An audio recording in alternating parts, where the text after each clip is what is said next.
सरस्वती इति नामिने। जय रूप सनातन भट्ट रघुनाथ, श्रीजीव गोपाल भट्ट दास रघुनाथ, श्री चैतन्य मनभीष्टं स्थापितं येन भूतले, स्वयं रूपं कदा मयं ददाति स्वपदान्तिकम्। आददानुस्तनुदन्तरिचं जाच पुनः पुनः, श्रीमद्रूपं पदाम्बुजं धुलिंसात् जन्म जन्मनि। वाञ्छाकल्पतरुभ्यश्च कृपा सिन्धुभ्यैव च, पतितानं पावनेभ्यो वैष्णवेभ्यो नमो नमः। ध्येयं सदा परिमविघ्नमविष्टदोहं, तीर्थस्पदं विरञ्चिनुतं शरण्यं, भृत्यात्यं प्रणतपालभवाब्धिपोतं, वन्दे महापुरुषते चरणारविन्दम्।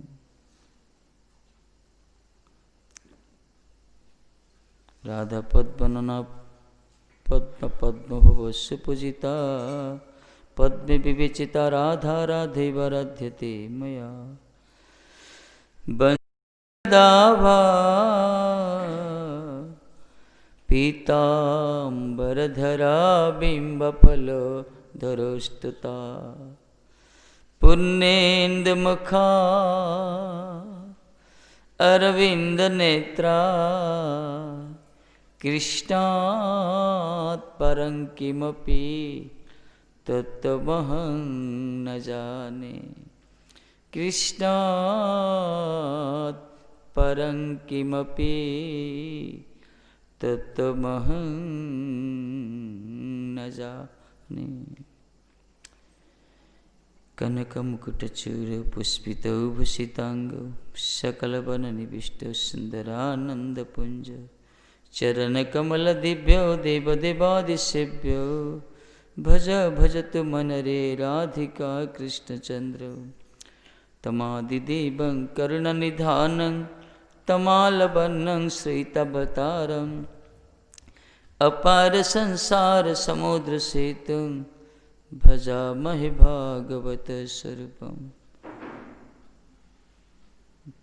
वृन्दाय तुलसी देवै प्रियाय केशवस्य च, कृष्णभक्तिप्रदे देवी सत्यवते नमो नमो।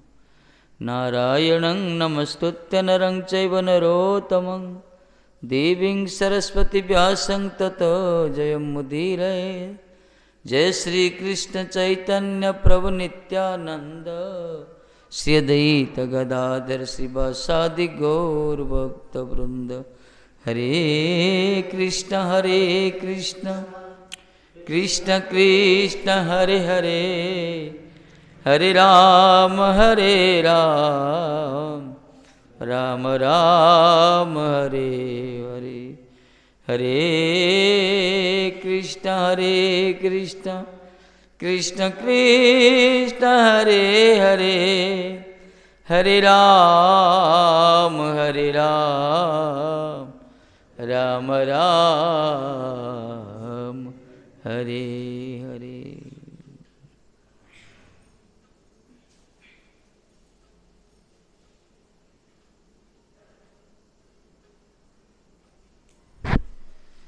श्री राधे।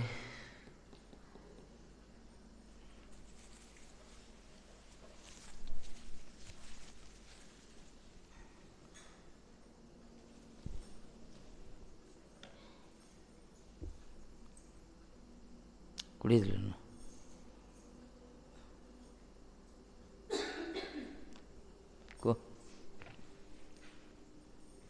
কোথায় ছিলাম?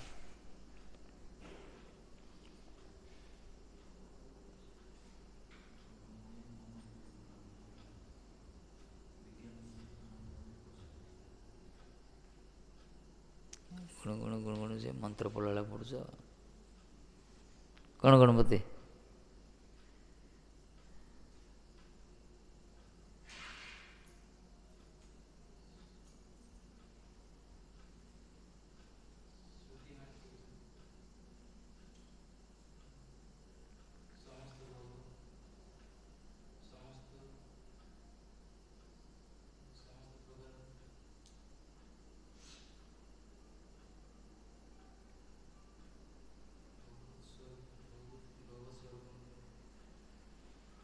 ମଧ୍ୟରେ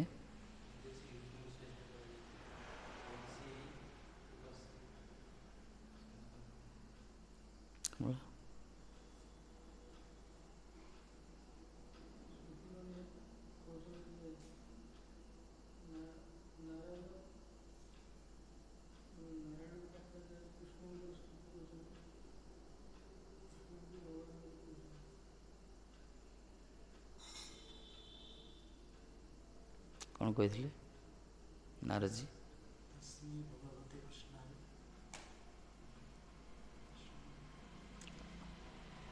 ଅମଳମୂର୍ତ୍ତେ ନାରାୟଣଙ୍କ ପାଖରେ ନାରଦଜୀ କୃଷ୍ଣ ସବୁ ସିଦ୍ଧାନ୍ତ ସବୁ ଶାସ୍ତ୍ର ଭଗତ ଅବତାରର ଭଗତ ସ୍ୱରୂପର ମୂଳ ହେଉଛନ୍ତି, ଶ୍ରେଷ୍ଠ ହେଉଛନ୍ତି ଶ୍ରୀକୃଷ୍ଣ। ଏ ହେଉଛି ଶ୍ରୁତିର ସିଦ୍ଧାନ୍ତ। ନମସ୍ତସ୍ମୈ ଭଗବତେ କୃଷ୍ଣ ଅମଳ କୀର୍ତ୍ତୟେ। ସେ କୁଆଡ଼େ ବିଜ୍ଞାନମୟ ଜ୍ଞାନମୟ କାଢ଼ିଲେନି, ସେ ଆରମ୍ଭରୁ କୁହାଯାଇଥିଲା। ପ୍ରସଙ୍ଗଟା ଯୋଉଠି ସେଠି କହିବ ନା।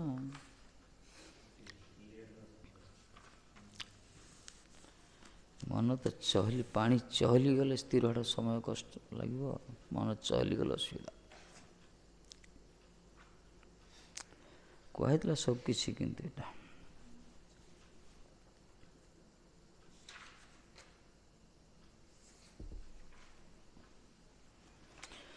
ଶ୍ରୁତି ସମୂହର ଶିରୋମଣି କୃଷ୍ଣର ଉପାସନା ବୃହତ୍ ବାହନ ପୁରାଣରେ କୁହାଯାଇଛି। କଥା କୁହାଯାଇଥିଲା।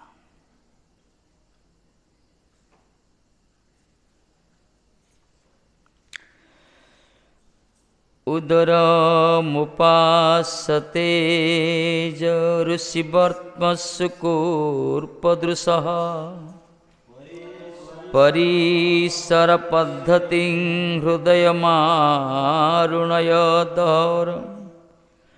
ତତ ଉଦ୍ଗାଦନନ୍ତତବଧାମ ଶିରଃ ପରମଂ ପୁନରୀୟତ ସಮೇତ୍ୟ ନ ପତନ୍ତି କୃତାନ୍ତମୁଖେ ପୁନରିହୟତ ସಮೇତ୍ୟ ନ ପତନ୍ତି କୃତାନ୍ତମୁଖେ।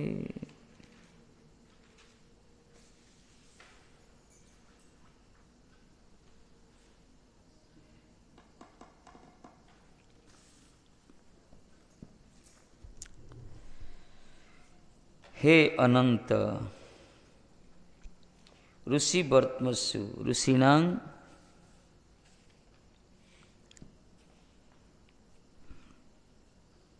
संप्रदाय मार्गेषु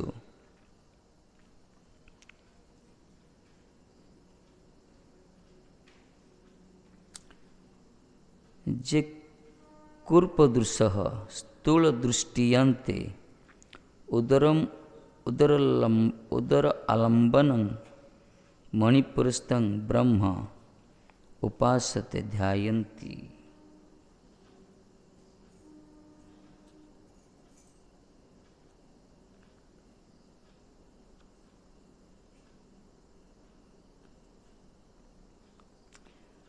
आरुणय आरुणि संप्रदायंत साक्षात परिसर पद्धति परितः सरन्तीति परिसर नाभान्तस्यं पद्धति मार्गं हृदयस्थं दहरं तत हृदयतव धाम उपलब्धि स्थानं सुषुम्नाख्यं परमं श्रेष्ठ ज्योतिर्मयं मूर्धनि प्रति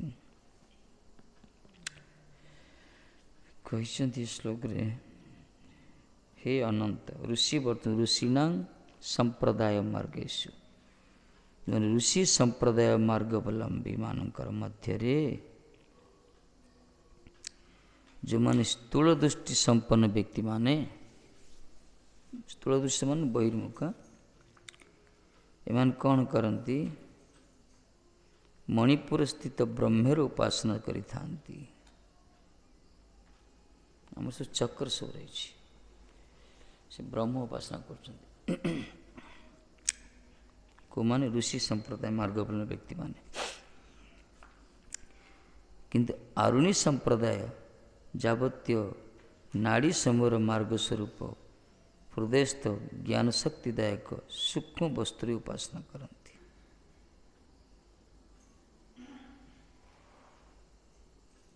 ଯୋଗୀ ମାନଙ୍କର ଧର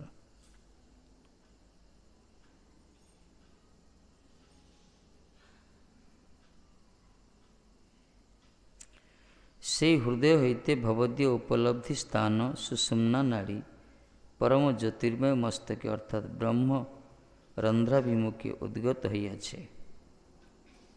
ଏ ଯେଉଁ ସୁଷୁମ୍ନା ନାଡ଼ି କୁହାଯାଇଛି, ଧୂପକାଠି ଲଗାଏ ଲଗାଅ, ସେଣ୍ଟର ନାହିଁ ରଖିନା,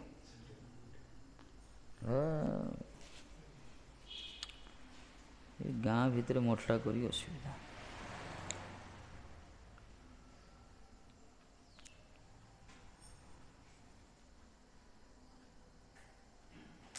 ସୁଷୁମ୍ନା ନାଡ଼ି ଆମର ନାଡ଼ି ଅଛି, ଇଳା ପିଙ୍ଗଳା ସୁଷୁମ୍ନା ବିମ୍ରା ନାଡ଼ି ଅଛି।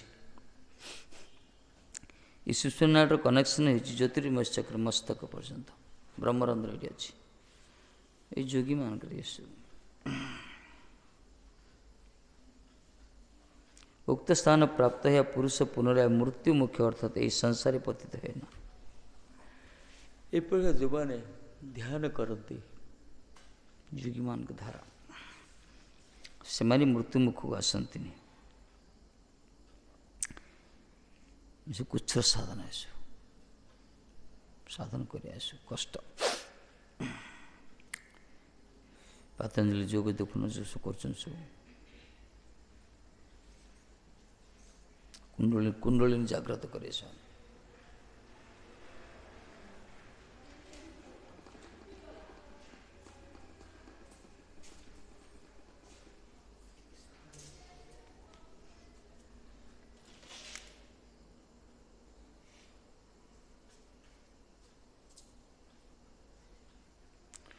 ପୂର୍ବରୁ ଦୁଇଟା ଶ୍ଲୋକ ଭକ୍ତମାନଙ୍କ ପାଇଁ କହିଥିଲେ। ଦୁଇଟା ଶ୍ଲୋକ କହିଲେ, ଏଇତି ତବ ସୁରୟ, ଏଇତି ତବ ସୁରୟ। ଏ ଦୁଇଟା ଶ୍ଲୋକରେ ଭକ୍ତମାନଙ୍କ ପାଇଁ ଭକ୍ତି ପ୍ରତିପାଦକ, ଗୁଣ ପ୍ରତିପାଦକ, କିନ୍ତୁ ବର୍ତ୍ତମାନ ଆରମ୍ଭ କରୁଛି ଯୋଗୀମାନଙ୍କ ପାଇଁ କହୁଛନ୍ତି, ବୁଝିଲ।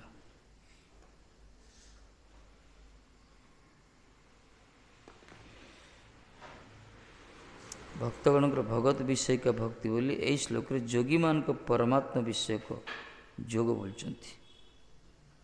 ଭକ୍ତମାନେ ଭକ୍ତି, ଯୋଗୀମାନେ ପରମାତ୍ମା ଉପାସକ। ଏ ଯୋଗୀମାନଙ୍କ କଥା କହୁଛନ୍ତି ଏଠି, ଏ ଯେ ଉଦରମ ଶ୍ଲୋକରେ, ଉଦରମ ଉପାସତେ ସରୁ ଶିବର୍ତ୍ମ ସୁକୃପାଦଶ। କହିଲେ ଆମେ ବୈଶାନର ଅଗ୍ନି ସ୍ୱରୂପ ହଇଆ ପ୍ରାଣୀଗଣଙ୍କର ଦେହେ ଆଶ୍ରୟପୂର୍ବକ ପ୍ରାଣ ଅପାନ ବାୟୁଯୁକ୍ତ ହୋଇ ଚତୁର୍ବିଧ ଅନ୍ନପାକ କରିବା ଥାଏ। ଚାରି ପ୍ରକାର ଯେଉଁ ଅନ୍ନ ଅଛି ନା, ଚର୍ବ୍ୟ ଚସ୍ୟ ଲୋହ ପେୟ ଖାଦ୍ୟ, ଆକୁ ଜଠରାଗ୍ନି ଗୋଟେ ଅଛି, ସେଇଟା ହେଲା ବୈଶାନର କୁହାଯାଇଛି ତାଙ୍କୁ, ତାଙ୍କ ନାଁ ହେଲା ବୈଶାନର ଅଗ୍ନି, ବୈଶ୍ୱାନର, ବୈଶ୍ୱାନର ତ ସଂସ୍କୃତରେ ଅଛି ୱାର୍ଡଟା, 10ମ ଅଧ୍ୟାୟରେ ଗୀତାରେ। ବୈଶ୍ୱାନର ଅଗ୍ନି ସ୍ୱରୂପ ହିଁ ପ୍ରାଣୀମାନଙ୍କର ଦେହରେ ଆଶ୍ରୟ କରି ସେ ଚତୁର୍ଭୁଜ ଅନ୍ନକୁ ପାକ କରିଥାନ୍ତି ପ୍ରାଣ ଅପାନ ବାୟୁ ଦ୍ୱାରା। ସେ ଗୀତାରେ ବି ଏକଥା କହିଛନ୍ତି, ଗୀତା ଶ୍ଲୋକ ଥିଲା। ଅହଂ ବୈଶ୍ୱାନର ଭୂତ ପ୍ରାଣୀନାଂ ଦେହମାସ୍ଥିତ, ଏ ଶ୍ଲୋକଟା। ଅହଂ ବୈଶ୍ୱାନର ସ୍ଥିତ ପ୍ରାଣୀନାଂ ଦେହମାସ୍ଥିତ ପ୍ରାଣାପାନ ସମାଯୁକ୍ତ ପଚାମି ଅନ୍ନଂ ଚତୁର୍ଭେଦ, ଗୀତାରେ କୁହାଯାଇଛି। ପ୍ରାଣାପାନ ସମାୟୁକ୍ତ ପ୍ରାଣ ଅପ୍ରାଣ, ପ୍ରାଣ ଅପାନ ଏ ଦୁଇଟା ବାୟୁ ଦ୍ୱାରା ସେ ବୈଶ୍ୱାନର ଅଗ୍ନି ପରିଚାଳିତ ହୋଇ ଚତୁର୍ବିଧ ଅଗ୍ନିକୁ ପଚାମି ଅନ୍ନଂ ଚତୁର୍ବିଧମ, ଚାରି ପ୍ରକାର ଅନ୍ନକୁ ସେ ପାଚନ କରୁଛନ୍ତି।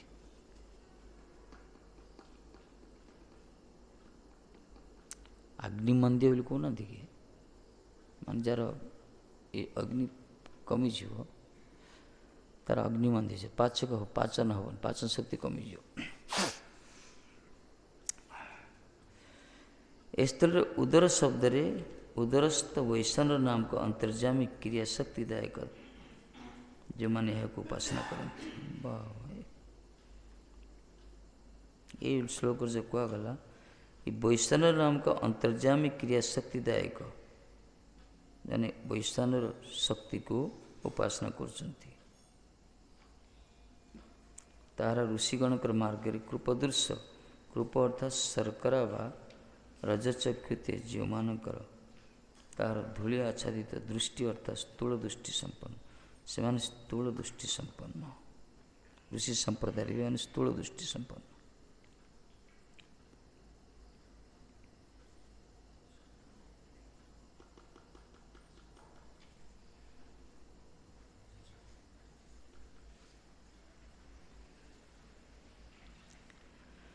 हृदय अपेक्षा उदर स्थूल हेतु हृदय अपेक्षा उदरटा स्थूल बड़ हृदयटा छोट सूक्ष्म हृदय अपेक्षा उदर स्थूल हेतु अथवा कुर्प अर्थात सूक्ष्मदर्शीगण हृदयस्थ सूक्ष्म के ही लक्ष्य करी ताहते प्रवेश निमित्त प्रथम उदरस्थ वैशाणु को उपासना करती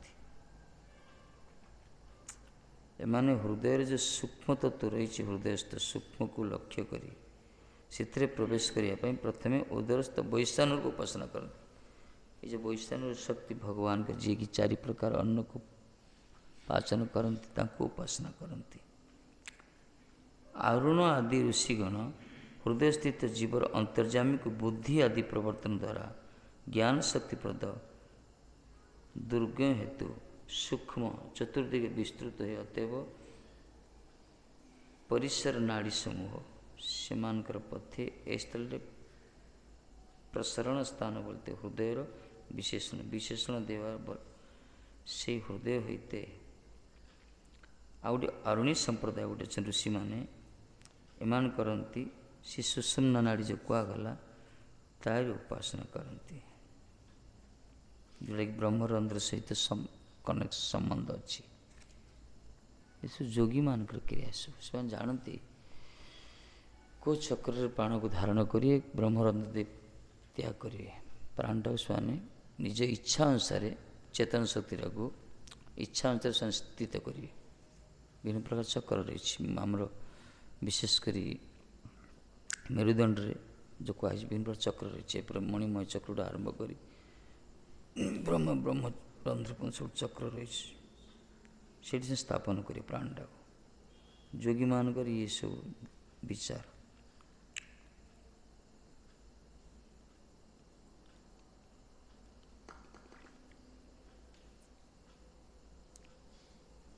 से हृदय होते जे अनंत तमर परमात्मा रूपर धाम अर्थात उपलब्धि स्थान ज्योतिर्मय मस्तक पर्यंत उत्थित परमात्मा रूपर धाम अर्थात उपलब्धि स्थान ज्योतिर्मय मस्तक पर्यंत ज्योतिर्मय चक्र मस्तक पर्यंत उत्थित लंबी दीर्घतार मूलाधार होते आरंभ करी हृदय मध्य दिया ब्रह्मरंध्र उत्थित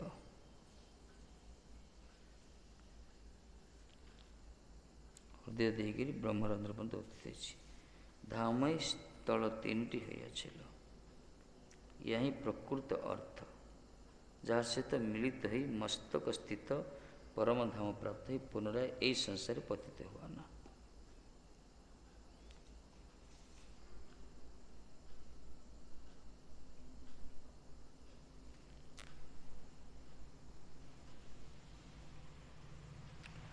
मूलाधार हृदय ब्रह्मरंध्र तीन टारे जो मैंने आरी साधन करती निजर चेतन शक्ति प्राण शक्ति को जमी कुंडली जागृत कराए से प्रकार धारण करती जोगी मैंने कौन करती ब्रह्मरंध्र दे जीवन को प्राणटा को त्याग करती जमी और वर्णना कराई धृतराष्ट्र कौन कले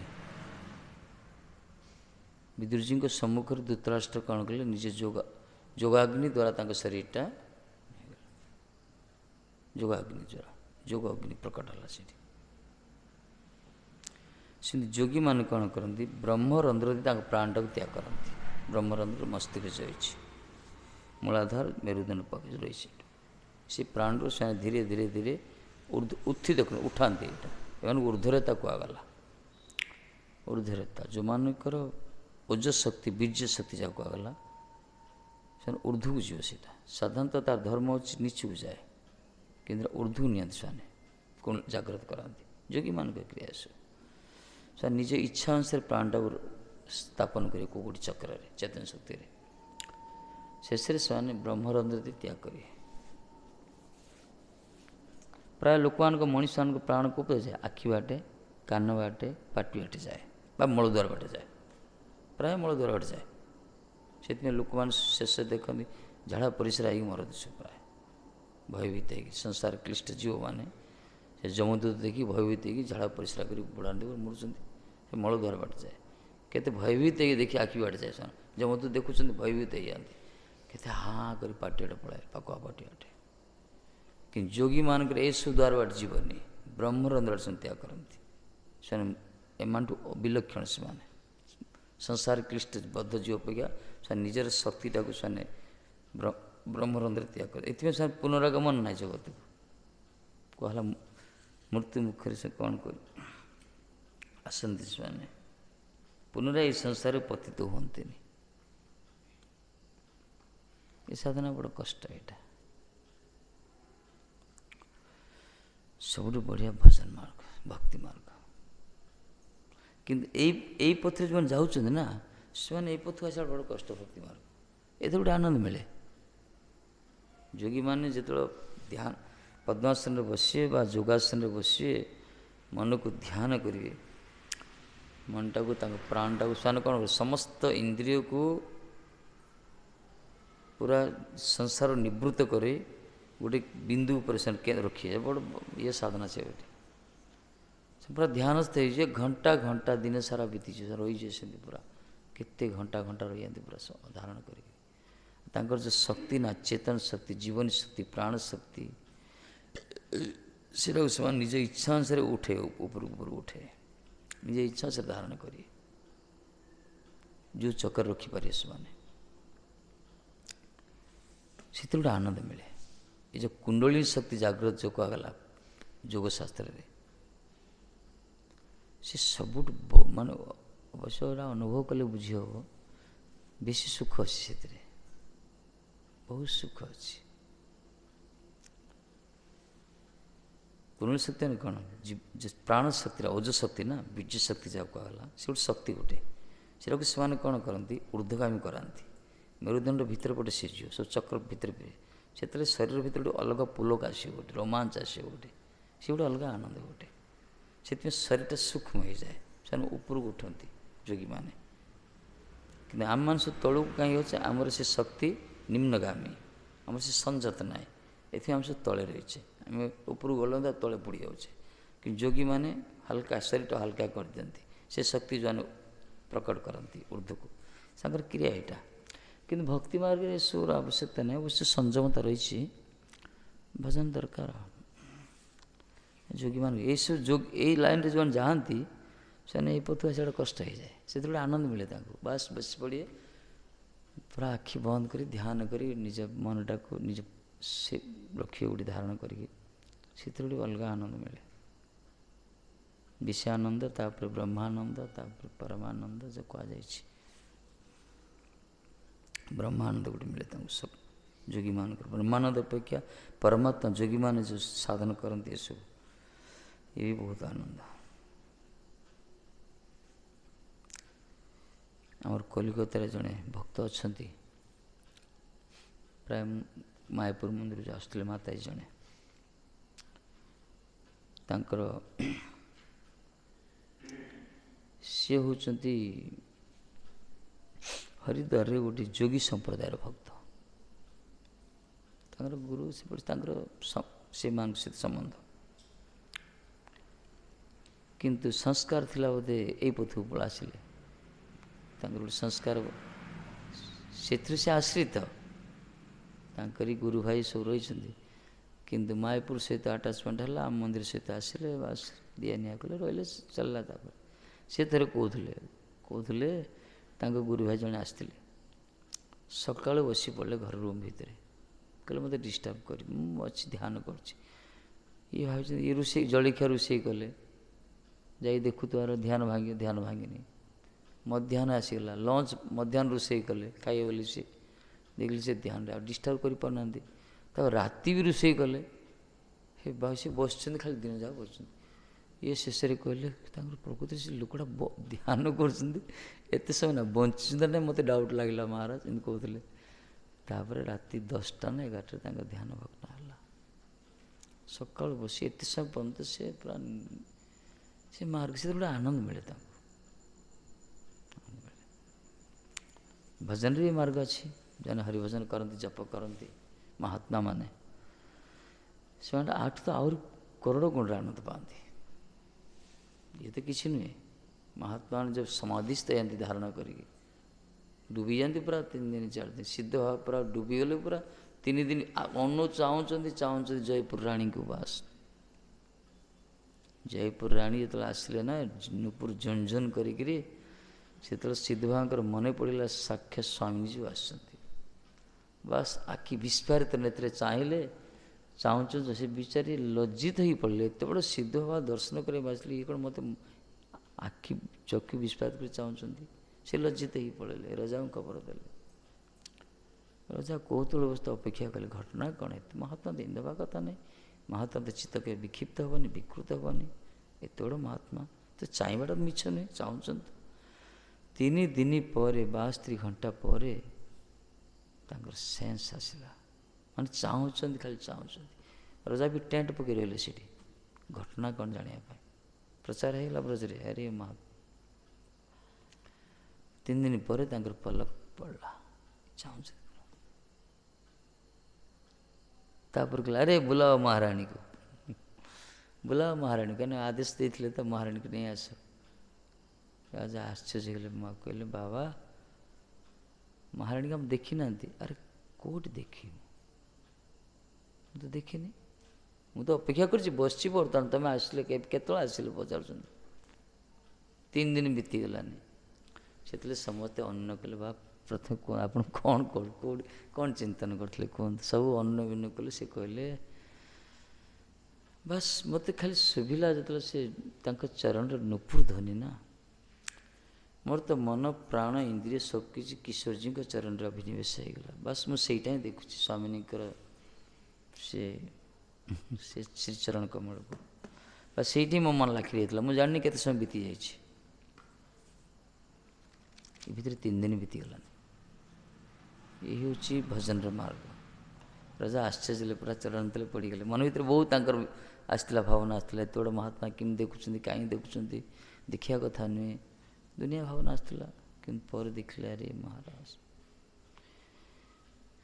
ସେଇଠି ସେ ରାଜାଙ୍କର ଆଦେଶରେ, ବାବାଙ୍କର ଆଦେଶରେ ଜୟପୁର ରାଜା ସବୁ ମନ୍ଦିର ଯା ତିଆରି କରିଥିଲେ। ମଦନମୋହନ, ଗୋବିନ୍ଦ, ଗୋପୀନାଥ, ଯେତେ ସବୁ ବ୍ରଜର ମନ୍ଦିର ଯା ସେଥି ସବୁ ତିଆରି କରିଦେଇଛନ୍ତି ପ୍ରାୟ। ଏ ହେଲା ଭଜନ ମାର୍ଗ। ଭଜନ ମାର୍ଗରେ ଆନନ୍ଦ ଗୋଟେ, କରୋଡ଼ ଆନନ୍ଦ। ଏଇ ବ୍ରହ୍ମାନନ୍ଦ କ'ଣ ପରମ ସମାଧି, ଏଥିରୁ ସମାଧି ହେଇଯାଆନ୍ତି। ମହାତ୍ମା ଅଛନ୍ତି ନା, ସମାଧି ଲାଗିଯାଏ ତାଙ୍କର। କୁସୁମ ମାନସୀ ଗଙ୍ଗାରେ ମହାତ୍ମା ଡୁବିଗଲେ, ଆଉ ବାହାରିଲେନି। ଡୁବିଗଲେ ପୁରା, ଆମେ ଖୋଜିଲେ କୁଆଡ଼େ ସପଟା କୁଆଡ଼େ ଗଲା, କ'ଣ ହେଲା ବାବା ଜାଣିନାହାନ୍ତି, ମାନେ ଡୁବି ଯାଇଛନ୍ତି। ସେ ଭାବିଲେ ବାବା କୁଆଡ଼େ ପଳେଇଲେ କି କ'ଣ କଲେ, କ'ଣ ତାଙ୍କ ଭାବୁଛନ୍ତି ସବୁ। 7 ଦିନ ପରେ ବାହାରିଲେ। 7 ଦିନ ପରେ ବାହାରିଲେ, ମେଞ୍ଚେ ତାଳ ପୁଥି ଧରି ବାହାରିଛନ୍ତି। ଯେମିତି ବେଦକୁ ଉଦ୍ଧାର କରିଥିଲେ ଠାକୁରଜୀ, ବାବା ବାହାରିଲେ ସେଇଠୁ। ସେ କହିଲେ, ଆସିକି କହୁଛନ୍ତି, ଆରେ ତିଲକ ଲାଅ, ତିଲକ ଲାଅ। ମାନେ ସ୍ନାନ କରିବା ପାଇଁ ଯାଇଛନ୍ତି, ଯେମିତି ବର୍ତ୍ତମାନ ସ୍ନାନ କରି ଫେରିଲେ। ଏ ଭିତରେ 7 ଦିନ ବିତି ଯାଇଛି। ସେ କ'ଣ ଦେଖୁଥିଲେ ସେଠି, ଯଦି ଜାଣିଲେ 7 ଦିନ ବିତିଗଲାନି। ସେ କହିଲେ, ଯେତେବେଳେ ଡୁବିଛନ୍ତି, ସେ ଯେମିତି ଅକୃଚିତ ଦେଖିଛନ୍ତି, ଯେମିତି ନା ରାମକୃଷ୍ଣ ଦେଖିଲେ, ଏ ସ୍ୱାମିନୀକୁ ଦେଖୁଛନ୍ତି, ଯୁଗଳ ସରକାର ଦେଖୁଛନ୍ତି ସେଠି ନୌବିହାର ସମାଧି ହେଇଗଲା। କାହିଁକି ନା ଏ ଯେ ଦର୍ଶନ ନା, ଏ ଅପ୍ରାକୃତ ଦର୍ଶନ। ଯେମିତି ଗୋଟେ ଭିକାରୀ ପାଖରେ, ଗୋଟେ ଭିକାରୀ ଯଦି କରୋଡ଼ କରୋଡ଼ ଟଙ୍କା ଦିଆଯିବ। ଯେଉଁ ବାମ୍ଫେର ପ୍ରାଇଜ୍ ଅଛି ନା, ଯେଉଁ ଲଟେରୀ ଫୁଟୁଛି ସବୁ, ହଁ କ'ଣ 100 କୋଟି ବା 200 କୋଟି, ତାକୁ ଗୋଟେ ଟଙ୍କାର ଘର ଦେଖାଯିଲା ସବୁ ତମର କହିଦେବ, ସେ ସେନ୍ସଲେସ୍ ହେଇଯିବ। କାହିଁକିନା ତା'ର ଚିନ୍ତାତୀତ ବସ୍ତୁ ସେ ପ୍ରାପ୍ତ ହେଲା। ସେ ପ୍ରକାର ଆମେ ସବୁ ବଦ୍ଧ ଝିଅମାନଙ୍କର ଯେଉଁମାନେ ସାଧନ ବି କରନ୍ତି, ସିଦ୍ଧ ମହାତ୍ମା, ଯେଉଁଠି ସିଦ୍ଧ ମହାତ୍ମା ମାନେ ସେ ଅପ୍ରାକୃତ ଦର୍ଶନ କରି ମୂର୍ଚ୍ଛିତ ହେଇଯାଉଛନ୍ତି, ଆମମାନଙ୍କ ସ୍ଥିତି କ'ଣ? ତାଙ୍କୁ ସେ ଯେଉଁ ସୌନ୍ଦର୍ଯ୍ୟ ନା ତାଙ୍କର ଏତେ ଆନନ୍ଦ ମିଳେ, ବୋଲେ ଚିନ୍ତାତୀତ ବସ୍ତୁ ତାଙ୍କୁ ଦେଖିକି ଆମର ସାମର୍ଥ୍ୟ ନାହିଁ ରକ୍ଷା ଧାରଣ କରିବା ପାଇଁ। ସେଥିପାଇଁ ପ୍ରାୟ ମହାତ୍ମାମାନେ ସମାଧିସ୍ଥ ହେଇଯାନ୍ତି, ମୂର୍ଚ୍ଛିତ ହେଇଯାନ୍ତି, ଭକ୍ତିର ବିକାରୀ ବହୁତ ଆନନ୍ଦ ସେଠି ଧାରଣ କରିପାରନ୍ତି, ପୁରା ଡୁବିଯାଆନ୍ତି, ପୁରା 7 ଦିନ 8 ଦିନ। ମହାପ୍ରଭୁ ଦେଖୁନ, ମହାପ୍ରଭୁ କୀର୍ତ୍ତନ କରୁଥିଲେ, ପୁରା କୀର୍ତ୍ତନରେ ଏମିତି ଆବେଶ ଆସୁଥିଲା, ମହାପ୍ରଭୁ ମୂର୍ଚ୍ଛିତ ହେଇ ରହିଯାଉଥିଲେ, ତାପରେ ଜୋରରେ କୀର୍ତ୍ତନ କଲେ, କେତେ ଘଣ୍ଟା ପରେ, ପ୍ରହର ପ୍ରହରରେ ସେ ସମାଧି ହେଉଥିଲେ, କେତେ ଘଣ୍ଟା ପରେ ତାଙ୍କର ସେନ୍ସ ଆସୁଥିଲା। ଚିନ୍ତା କର କି ସ୍ଥିତି ଇଏ। କିନ୍ତୁ ଆମ ସ୍ଥିତି କ'ଣ? ଆମର ସଂସ୍କାର କ'ଣ? ଆମେ ତ ଭାଇ 5 ମିନିଟ୍ ଗାୟତ୍ରୀ କରୁଛେ, ଗୁରୁଦେବ କହୁଛନ୍ତି ଗାୟତ୍ରୀ କରିବା ସମୟରେ ଗୁରୁ ଗାୟତ୍ରୀ ମାନେ ଗୁରୁକୁ ଚିନ୍ତନ କର, ଗୌର ଗାୟତ୍ରୀ ମାନେ ଗୌରାଙ୍ଗ ମହାପ୍ରଭୁ ସ୍ମରଣ କର, କୃଷ୍ଣ ଗାୟତ୍ରୀ ମାନେ ଶ୍ରୀକୃଷ୍ଣ ସ୍ମରଣ କର, ରାଧାରାଣୀକି ମାନେ ରାଧାରାଣୀକି ସ୍ମରଣ କର। ଆମେ ତ ଗାୟତ୍ରୀ କରୁଛେ ଖାଲି, ବେଳେବେଳେ ସେ ସ୍ମରଣ କ'ଣ ମନ୍ତ୍ର ଭୁଲି ଯାଉଛି, ଗାୟତ୍ରୀର ପଦ ବି ଏପଟ ସେପଟ ହେଇଯାଉଛି, ବିନ୍ୟାସ ହେଇଯାଉଛି। ଯେଉଁଠି ଆମେ 5 ମିନିଟ୍ ଗୁରୁ ଆଦେଶକୁ ପାଳନ କରିବା ଆମେ ସମର୍ଥନ, ଆମର ମନ ଏମିତି ସମାଧି ପଡ଼ିବ। ଆମେ ସବୁ ଚିନ୍ତା କରିବା କଥା, ବାସ୍ତବରେ ଆମର ସ୍ଥିତିଟାକୁ ଆମେ ନିଜେ ବେଳେ ସ୍କ୍ରୁଟିନାଇଜ୍ କରିବା କଥା। ମନ ଏଇ ପ୍ରକାର ଦୁର୍ଦେବ, ଆମର ଦୁର୍ଦାନ୍ତ ସିଏ, ମନଟା ସ୍ଥିର ରହୁନି। ଆମେ ଭଜନରେ କ'ଣ ଲାଗେ? ତଥାପି ବଡ଼ କୃପା ଗୁରୁବର୍ଗଙ୍କର, ସଂସାରରେ ଗ୍ରସିତ ହେଇଥାଏ, ମରିଥାନ୍ତେ ପୁରା ଜଞ୍ଜାଳ ଭିତରେ, ସଂସାର ଦାବା ନଳ ଯେଉଁ କୁହାଗଲା, ବଞ୍ଚି ଯାଇଛେ, ଭକ୍ତି ମାର୍ଗକୁ ଆସିଯାଇଛି, ଇଏ ବଡ଼ କୃପା। ଭଲେ ଭଗବାନଙ୍କୁ ପ୍ରାପ୍ତ ହୁଅନ୍ତୁ ନୁହନ୍ତୁ, କିନ୍ତୁ କିଛି ତ ସତ୍ସଙ୍ଗ ହେଉଛି, ମହାପ୍ରସାଦ ତ ପ୍ରାପ୍ତ ହେଉଛି, ବିଗ୍ରହ ତ ଦର୍ଶନ ହେଉଛି, ଭାଗବତ ହରିନାମ ତ କରୁଛେ, ଏତିକି ତ ବହୁତ ବଡ଼ କଥା ଏଇ ଜୀବନ ପାଇଁ। କାହିଁକିନା ବିଧି ବଡ଼ ବଳବାନ, ନା ଶୁଣେ ଧର୍ମ ଜ୍ଞାନ, ସଦାଇ କର୍ମ ପାଶେ ବାନ୍ଧେ। ଏ ବିଧି ନା ବହୁତ ପାୱାରଫୁଲ ଭାଇ। ଏ କିଛି ଧର୍ମ ଜ୍ଞାନ କିଛି ଶୁଣିବନି, ଇଏ ସବୁବେଳେ କର୍ମ ପାଶରେ ବନ୍ଧନ କରିବା। କର୍ମ ବନ୍ଧନରେ ଆମ ମନ ଏ ପ୍ରକାର, ସେ ସବୁବେଳେ ଇନ୍ଦ୍ରିୟ ସୁଖରେ ପ୍ରମୋଦ କରିବ। ସିଏ ଯେତିକି ଆମେ ଭଜନ କରି, ଯେତେ ଯାହା କଲେ ହେଲେ ସିଏ ବାସନା ଦୂରଟା ବଡ଼ କଷ୍ଟ।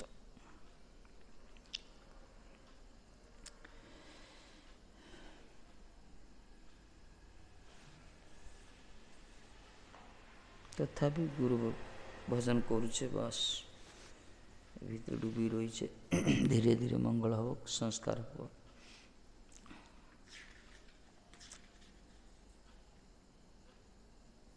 ଯଦି କିଛି ହେଉନି ବୋଲି କିଛି କରିବାନି, ସେ ଆହୁରି ମୂର୍ଖାମି କାମ, ନା କ'ଣ?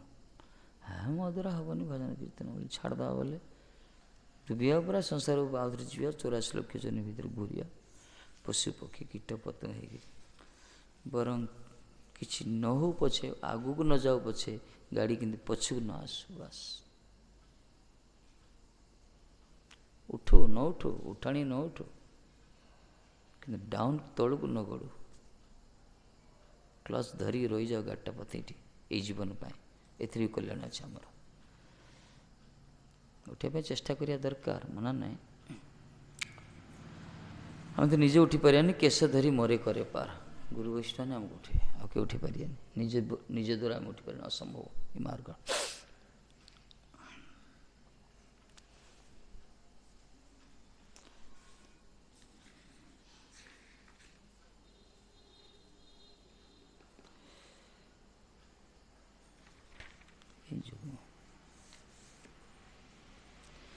ଗୀତାରେ କୁହାଯାଏ ନା, କ୍ଲେଶ ଅଧିକ ତରେ ତେଷମ ଅବ୍ୟକ୍ତା ସତ୍ୟ ଚେତସମ, ଅବ୍ୟକ୍ତ ହେଇ ଗତିର୍ଦୁଃଖ ଦେହବଦ୍ଭିରଭାପେତେ କୁହାହେଇଛି। ଏସବୁ ଉପାସନା କୁକୁତ୍ସର ସାଧନା ସବୁ, କିନ୍ତୁ ସ୍ୱରୂପକୁ ଦେଖିବ ସଚ୍ଚିଦାନନ୍ଦ ବିଗ୍ରହ, ଆନନ୍ଦ ବ୍ରହ୍ମ ଯାହା କୁହାଗଲା, तांकरी उपासना करिया, तांकरी भजन करिया, तांकरी कीर्तन करिया, तांकरी श्रवण करिया, से जो आनंद ता तुलना सो नाड़ी नक्षत्र को जाइए आनंद पाइब, ये बड़ कष्ट।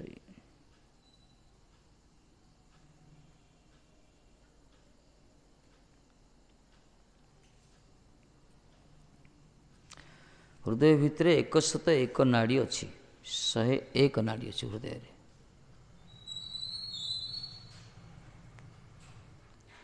सेमानक मध्य गोटे नाड़ी मस्तक पर्यंत विस्तृत। ये 101 नाड़ी जो हृदय भितर रही से गोटे नाड़ी मस्तक पर्यंत जाइए कनेक्ट तार। वहादेर मध्य दिया जीवात्मा उत्थित हईले, ये जो जीवात्मा प्राण शक्ति जीवन शक्ति से जो 101 नाड़ी ब्रह्मरंध्र सहित जो नाड़ी कनेक्शन है मस्तक पर्यंत, से नाड़ी दे जब जीवात्मा उत्थित हम अमृतत्व लाभ करे, से आनंद मिले, से आनंद मिले। अन्य समूह नाड़ी प्राणवायु उत्क्रमण द्वारा, अन्य समूह नाड़ी प्राणवायु उत्क्रमण, प्राणवायु को उठे ये नाटला सुषुम्ना नाड़ी जाओ कहला। चिकित्सा शास्त्र सब नाड़ी देखती नाड़ी सब प्राणवायु जावा आशा करे। बर्तमान से आयुर्वेदिक ट्रिटमेंट एटा, कि जोगी माने एक कथा करती, उपासना करती।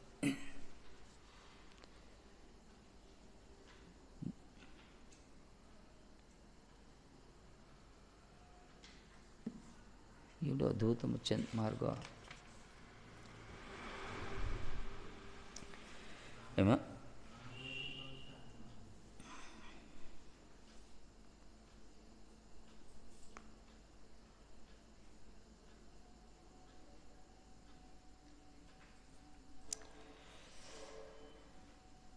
आत्मा चेतना जीवन शक्ति जीवात्मा सब गोटे।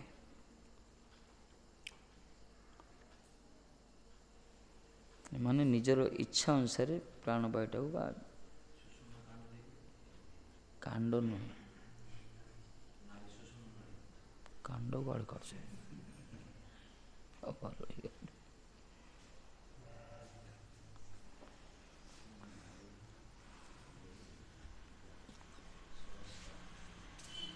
किंतु भक्त माने बार स्वरूप देखिए,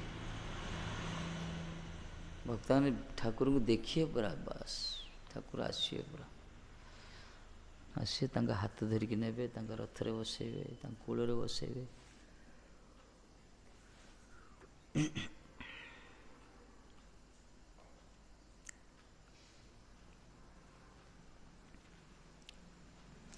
तापर भक्तिमार कथा सुनला परे ये नाड़ी नक्षत्र शुणिले मत केमती केमती लगुच गोटे, कहीं ए जो रस ना रस थरे रस प्राप्त होला पर आउ सब फिका पड़ जाए। आ भल लगे शुणिया पढ़ले खाई भागवत पढ़िया दरकार, जानिया दरकार, आम शरीर विषय जानिया दरकार। जोगी मान को धारा केमती, करी मान को ज्ञानी मान को धारा की प्रकार, भक्त भक्तवान को धारा को प्रकार, ये सब आवश्यकता रही जानिया।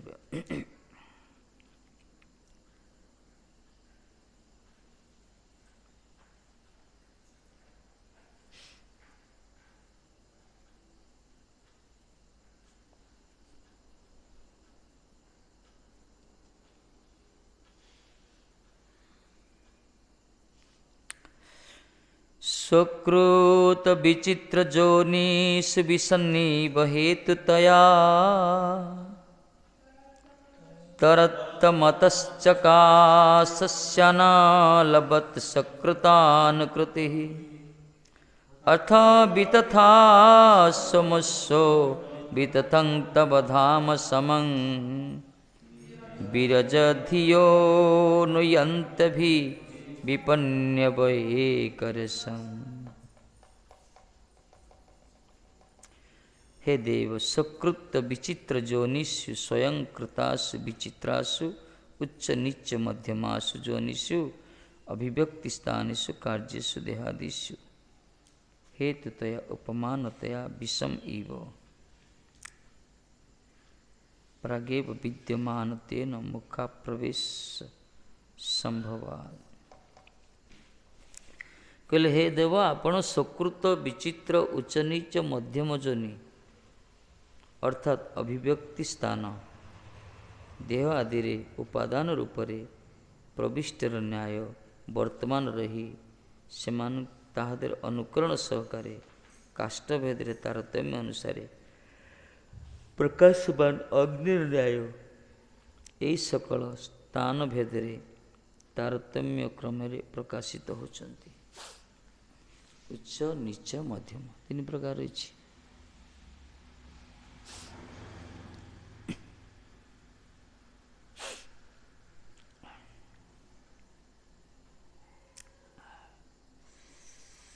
उच्च नीच मध्यम जो जोनि रही देवता मनुष्य मनुष्य इतर तीन प्रकार जो जोनि ए ठाकुर जी समस्त भितर अच्छा किंतु केमती अच्छा उपादान रूप जो प्रवेश करछंती कहले काष्ठभेदर तारतम्य अनुसार प्रकाशमान अग्नि न्याय काठटा देख गोटे लंबा काठ थी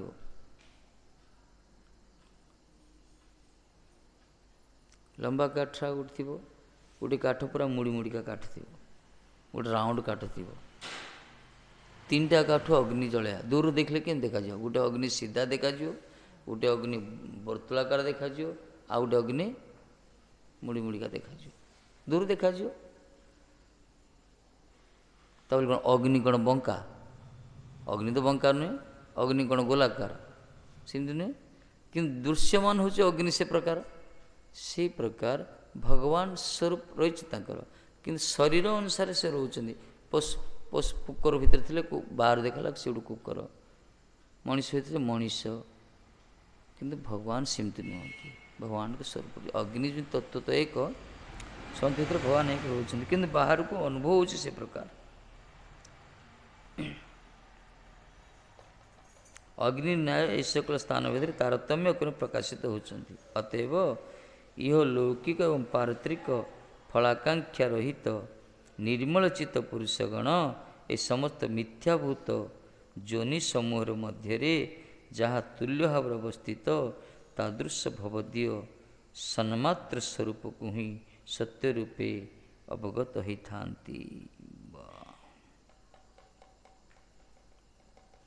तेणु जो मैंने यह लौकिक पारत्रिक फलाकांक्षा रहित जो मैंने यह जन्म में कौन फलर आशा नहीं पर जन्म में कौन फलर आशा नहीं जो मानकर चित्त निर्मल से पुरुष माने ये सब मिथ्याभूत जोनि समूह मध्य सो जानते ये जो शरीर सब मिथ्या ये सब शरीरटा खाली मिली कि शरीर भीतर थी तत्व ही सत्य यहाँ से जानती से तुल्य भाव अवस्थित जोनि समूह मध्य जे तुल्य सबु शरीर भितर जे समान भाव अच्छा किए भगवान परमात्मा पर जो अच्छा सब शरीर भितर तांकर आराधना करती से तुल्य तत्व को तादृश भवदीय सन्मात्र स्वरूप को सत्य रूप अवगत होता से ही सत्य।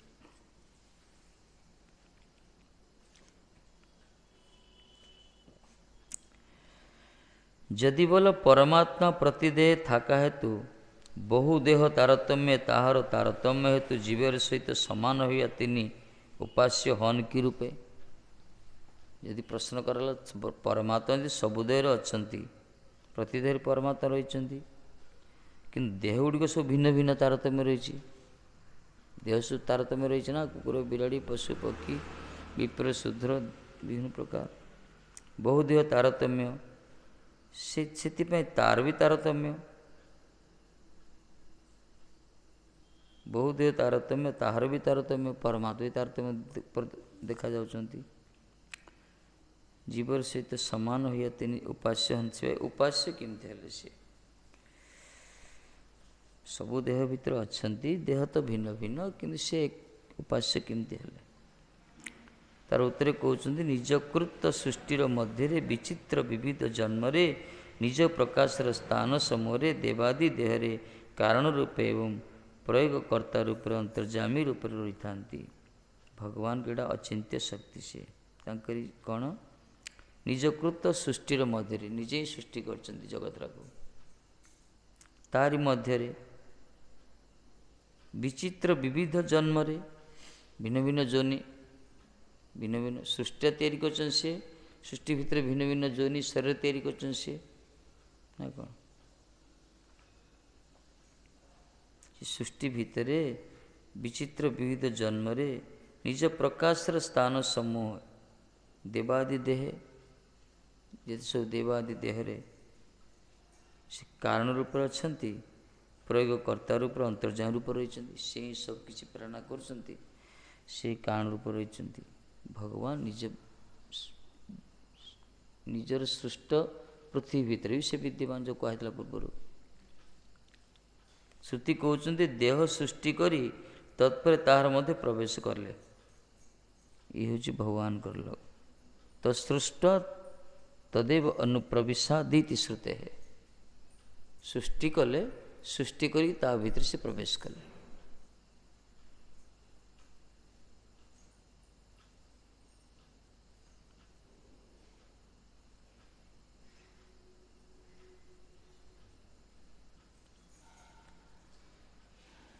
ଯେମିତି ସେଟା କି ପକ୍ଷୀ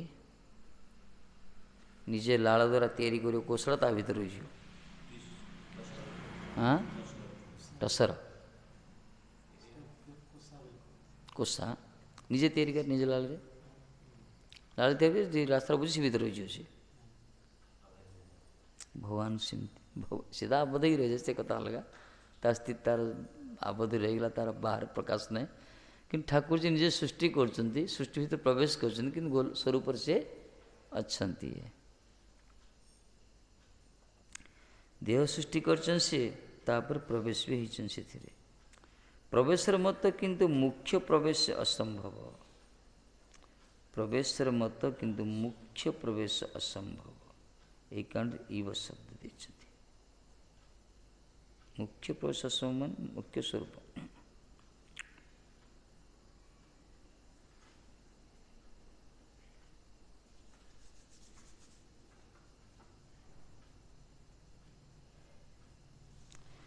କୁହାଲା ଯେଉଁ ଦେହ ସେ ତିଆରି କରିଛନ୍ତି, ସେଇ ଦେହର ତାରତମ୍ୟ ବଶତଃ ନିଜ ଶକ୍ତି ପ୍ରକାଶ କରି ତାର ସେଥିରେ ସେ ଅଛନ୍ତି। ନିଜକୃତ ବ୍ରହ୍ମ ଆଦି ସ୍ଥାବର ପର୍ଯ୍ୟନ୍ତ ପ୍ରାଣୀଗଣଙ୍କର ଆକୃତି ତଦନୁରୂପ ଶକ୍ତି ପ୍ରକାଶ ଯାହାର, ସେଇ ତୁମେ ଅଗ୍ନିର ନ୍ୟାୟ। ଅଗ୍ନି ଯେପରି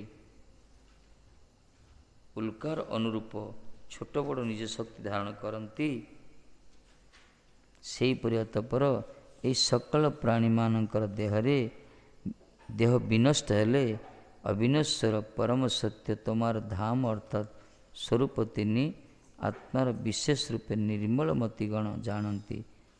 ତାହାର କିଏ? ଯେଉଁମାନେ ସର୍ବଭାବରେ ବ୍ୟବହାର ଶୂନ୍ୟ, ଐହିକ ଆମୂଷିକ କର୍ମଫଳ ଶୂନ୍ୟ, ତାହାର ଏକ ରସ ଅର୍ଥାତ୍ କେବଳ ଆନନ୍ଦ ଆସ୍ୱାଦ ରୂପ। ଅତଏବ ତୁମି ସର୍ବକାରଣ ହେତୁ ସ୍ୱତନ୍ତ୍ର ଉପାଧିକୃତ, ତାରତମ୍ୟ ଅଭାବ ହେତୁ ଅକ୍ଷିନ୍ନ ଐଶ୍ୱର୍ଯ୍ୟ ହେତୁ ତୁମେ ଉପାସ୍ୟ। ଏହା ହିଁ ଭାବାର୍ଥ। ଶ୍ରୁତି କହୁଛନ୍ତି ହେ ପ୍ରଭୁ,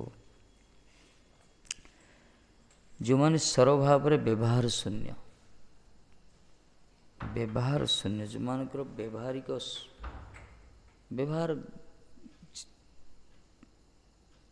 ବ୍ୟବହାର ଶୂନ୍ୟ, ଲୌକିକ ବ୍ୟବହାର ଯେଉଁମାନଙ୍କର ନାହିଁ, ଲୌକିକ ବ୍ୟବହାର ଯେଉଁମାନଙ୍କର ନାହିଁ,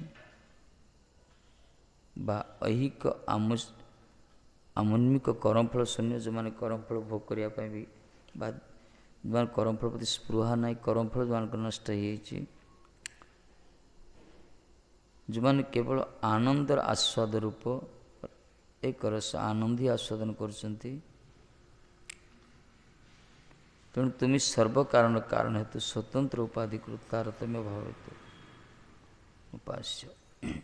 ଏଇ ଲୋକମାନେ, ଏଇ ବ୍ୟକ୍ତିମାନେ ଆପଣଙ୍କୁ ପରମ ତତ୍ତ୍ୱ ବୋଲି ଜାଣନ୍ତି। ଯେଉଁମାନେ ବ୍ୟବହାର ଶୂନ୍ୟ, ଲୌକିକ ବ୍ୟବହାର ଯେଉଁମାନଙ୍କର ନାହିଁ, ଯେଉଁମାନଙ୍କର କରମ ଫଳ ପ୍ରତି ସ୍ପୃହା ନାହିଁ, ଯେଉଁମାନେ ଏକ ରସର ଉପାସକ, କେବଳ ଆନନ୍ଦର ଆସ୍ୱାଦ ସ୍ୱରୂପ ଉପାସକ, ଯେଉଁମାନଙ୍କର ନିର୍ମଳ ମତି ଯେଉଁମାନେ ନିର୍ମଳ ହୋଇଯାଇଛି, ସେମାନେ ଆପଣଙ୍କୁ ଜାଣନ୍ତି। ଆପଣ ହିଁ ପରମ ସତ୍ୟ ରୂପରେ ସବୁ ଶରୀର ଭିତରେ ବିଦ୍ୟମାନ।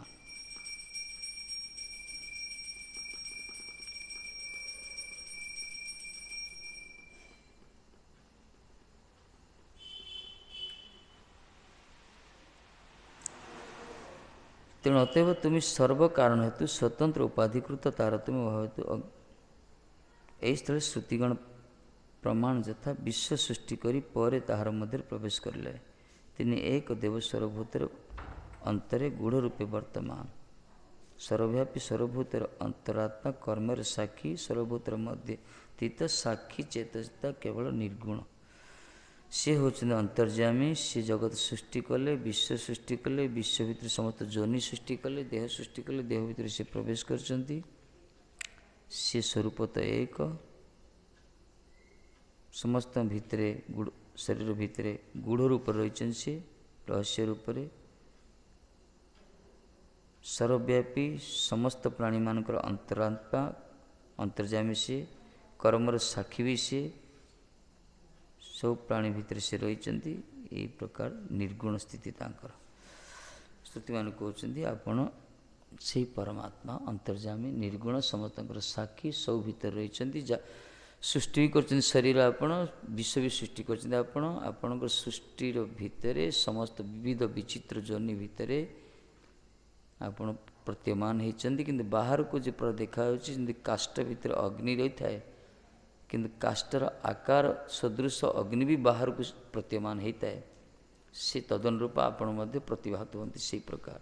କିନ୍ତୁ ଅଗ୍ନି ଯେମିତି ବିକାର ନାହିଁ, ଆପଣ ବି ସେ ପ୍ରକାର ବିକାର ନାହିଁ। ମୂଳତଃ ଆପଣ ଏକ। ଯେମିତି କାଠଟା ଲମ୍ବା କାଠ ହେଇଥିବ, ଗୁଲିଆ କାଠ ହେଇଥିବ, ମୁଡ଼ିମୁଡ଼ିକା କାଠ ହେଇଥିବ, ତାକୁ ଅଗ୍ନି ସଂଯୋଗ କଲେ ଯେମିତି ଦୂରରୁ ଦେଖାଯିବ ଅଗ୍ନିଟା ଲମ୍ବା, ଅଗ୍ନିଟା ସେହି ପ୍ରକାର ଆପଣ ବି ଦେଖାଯାଆନ୍ତି ବାହାରକୁ ଭିନ୍ନ ଭିନ୍ନ ଯୋନିରେ। କିନ୍ତୁ ତତ୍ତ୍ୱତଃ ଆପଣ ଅନ୍ତର୍ଯାମୀ ରୂପରେ ରହିଛନ୍ତି, ଆପଣ ସାକ୍ଷୀ ରୂପରେ ରହିଛନ୍ତି ସବୁ।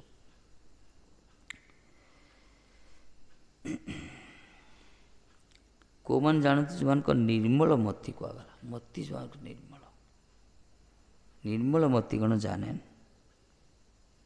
ଏହି ତତ୍ତ୍ୱକୁ ଆପଣଙ୍କୁ ପରମ ସତ୍ୟ ତମର ମତି ଯେଉଁମାନଙ୍କ ନିର୍ମଳ। ମତି ଯଦି କିଛି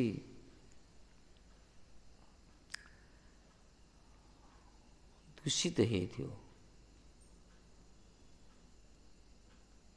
ତାହେଲେ ତାଙ୍କୁ ତତ୍ତ୍ୱ ତ ଜାଣିବା ବଡ଼ କଷ୍ଟ। ଦେଖ, ବଡ଼ ଭକ୍ତ ଧ୍ରୁବଜୀ ମହାରାଜ ଭଜନ କଲେ, ତପସ୍ୟା କଲେ, ଭଗବାନ ବି ଦର୍ଶନ ଦେଲେ। ଏପରିକି ତାଙ୍କର ବେଦମୟ ଶଙ୍ଖକୁ ବି ସ୍ପର୍ଶ କରିଲେ, କଳାଗ୍ରତ ହିଁ କରିଲେ, ବର୍ଣ୍ଣନା କରାଯାଇଛି। ଯାହା ବି ହଉ, ଇଏ ତାଙ୍କୁ ଲମ୍ବା ଚୂଡ଼ା ସ୍ତୁତି ବି କଲେ ଧ୍ରୁବଜୀ। ଶେଷରେ କହିଲେ କ'ଣ? ପ୍ରଭୁ, ମୁଁ କାଚ ଖୋଜୁଥିଲି, ହୀରା ମିଳିଲା, ମୋତେ ଆଉ ହୀରା ଦରକାର ନାହିଁ, କାଚ ଦରକାର ନାହିଁ। ଯେତେବେଳେ ଠାକୁରଜୀ କହିଲେ ଯାଅ ରାଜଭୋଗ କର,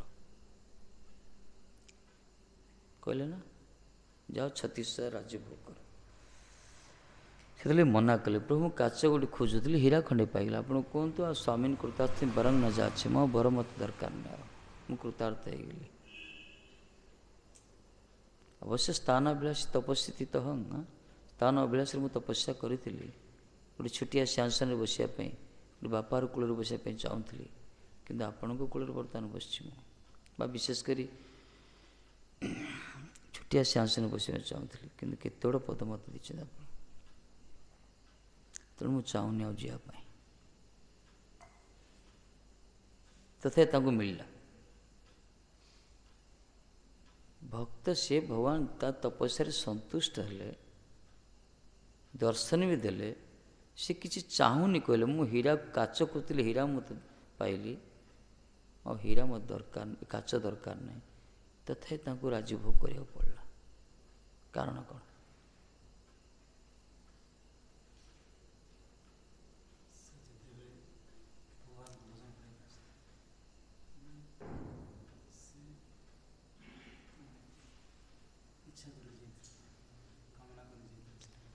କାମନା କରି ତ ଯାଇଥିଲେ, ତାପରେ ତ ତାଙ୍କର କାମନା ନଷ୍ଟ ହେଇଯାଇଛି ସେଠି।